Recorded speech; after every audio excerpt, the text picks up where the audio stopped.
You ready to start inking your manga like a professional, huh? Say no more, I got you. With these tips and suggestions that I'm about to give you, hopefully I'll be nudging you a couple of steps closer in the right direction. Without further ado, let's get into it.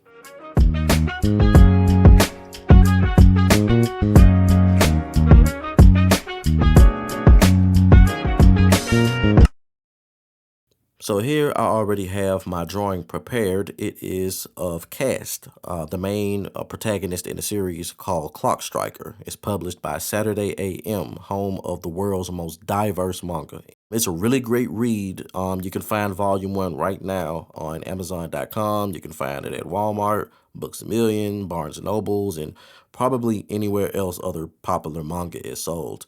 And definitely be sure to check out some of other amazing titles from Saturday AM as well. So this first version that I'm about to ink right now is just to kind of give you an idea of all of the things that you don't want to do in your manga/comic. And once I'm done, I'll point out all of the red flags and how we can fix them.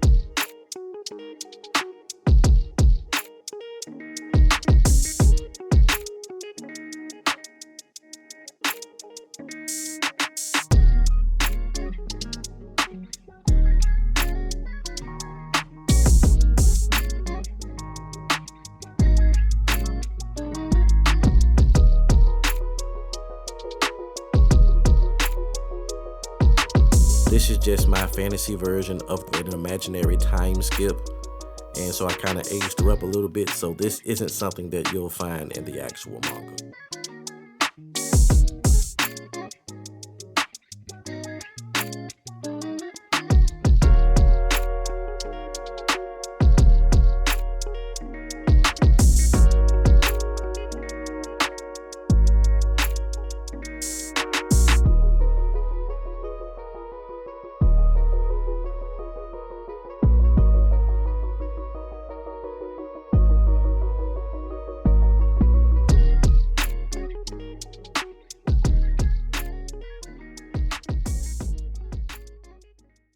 So at first glance, there's nothing wrong with this particular ink style.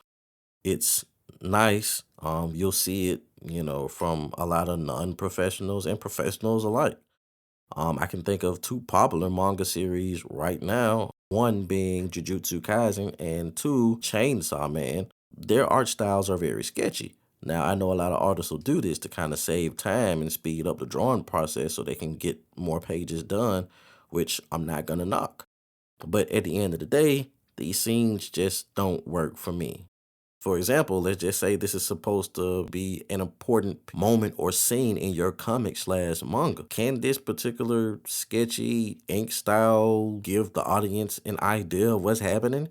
Yeah, it does that pretty well, but that's not my goal. My goal is to sell the idea that I have in my head, to make them believe what's happening on that page. And the way I do this is by inking like I mean it. How do you ink like you mean it? Well, first, you got to create separation. To create this separation, we have to use 2 types of lines: definition lines and detail lines. Definition lines are used to give shape and density to objects or characters. Detail lines are thinner lines used to provide volume or texture. As we're utilizing these 2 techniques, we also want to apply the rules for line weight, because at the end of the day, that's all we're really doing here is just playing around with line weight. But just in case you don't know what those rules for line weight are, they go as such. The closer something is to the camera, the thicker the line weight. The farther something is away from the camera, the thinner the line weight. The heavier something is in nature, the thicker the line weight. The lighter something is in nature, the thinner the line weight.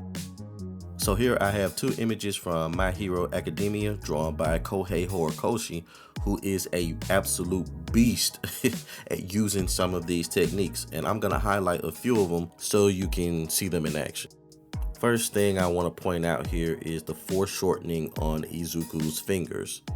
And if you look at these definition lines, you can see that it's using the rule of if anything is closer to the camera, the thicker the line weight is, and the farther something is away from the camera, the thinner the line weight. It's very thick around his fingertips as they're reaching out toward the viewer. But then as his fingers recede away from the camera, then the thinner that line weight becomes.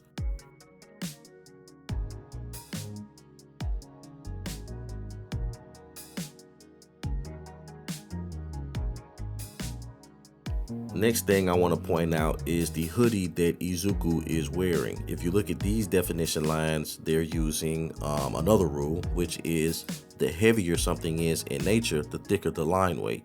The lighter something is in nature, the thinner the line weight. The way Horikoshi sells this is by using thick ink lines to identify the heavier clumps inside of Izuku's hoodie.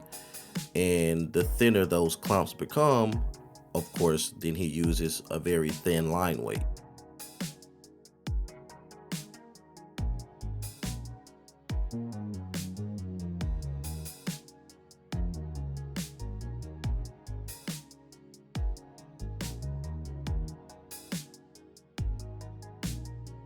Now I want to circle a few of these detail lines in blue so you can kind of see where they are. And most notably, you'll see them as shadows and textures on the walls and floors and things of that nature. Now, the reason detail lines work the way that they do is because they don't do the same thing that your definition lines do. That's the problem that we had before. They were both created using the same line weight, making it seem as if they were trying to do the same job. They should not have the same job. You use your definition lines to create definition, giving your characters a shape and overall weighted feel. And then you use your detail lines to create depth and texture. That's it, depth and texture. Those are the only things that your detail lines are doing. Keep in mind that these rules are the foundation to professional looking ink work. Now, is it the only way? Of course not. But I'd like to refer to the saying, once you know the rules, only then are you able to break them. To point out an example of that is Yuki Tabata, the creator of Black Clover, who very seldomly uses a lot of detail lines. He does use them, but definitely not a lot. He mostly just relies on his thicker definition lines. And because they're so well done, he kind of doesn't even need to add in all of that extra detail.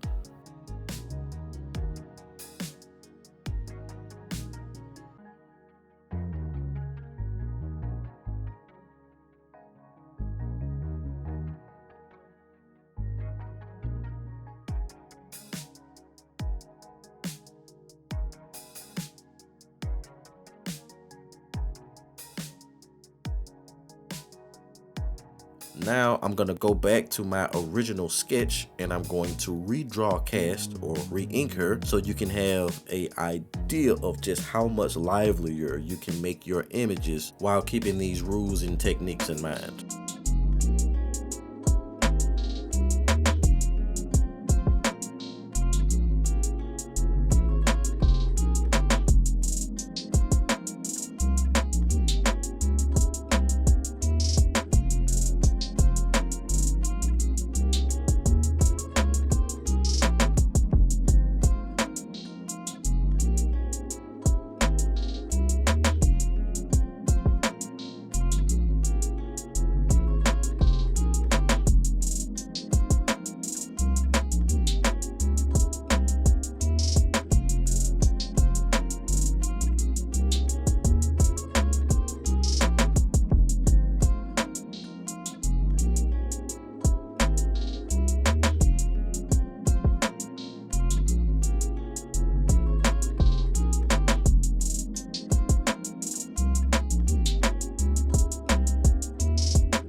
These are my confessions like Usher, I gotta let it burn. Never thought I'd become the lesson, someday you'll have to learn. Yeah, I wasted all your time that you invested. Please don't let this be the reason you stop progressing. I was being reckless in my feelings and drunk and texting. Sometimes I lie awake wondering why I sent the message. Was it because I hated seeing you be neglected? Or maybe deep down inside I was fighting for your affection. Either way I messed up, and that's nothing I can change. I don't wanna be the reason you said everything ablaze. But if that's how it's gotta be, and things are never the same, I hope that you tell everyone that I'm the one to blame. Blame it on me. You can blame it on me. You can blame it on me. You can blame it on me. You can blame it on me. Blame it on me. You can blame it on me. You can blame it on me. You can blame it on me. You can blame it on me.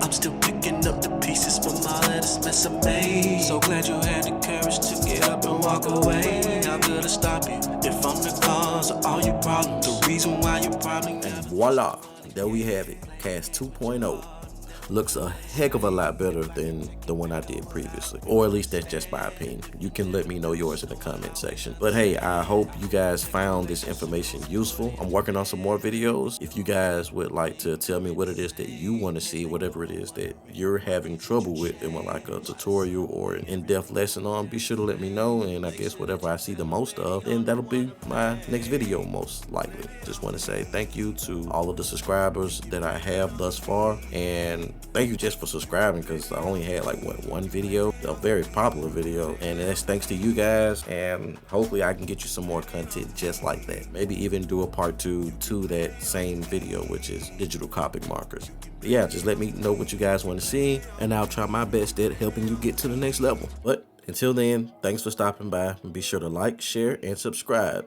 Keep drawing, keep practicing, keep getting better, and keep putting art first. I'll see you guys in the next one. Peace.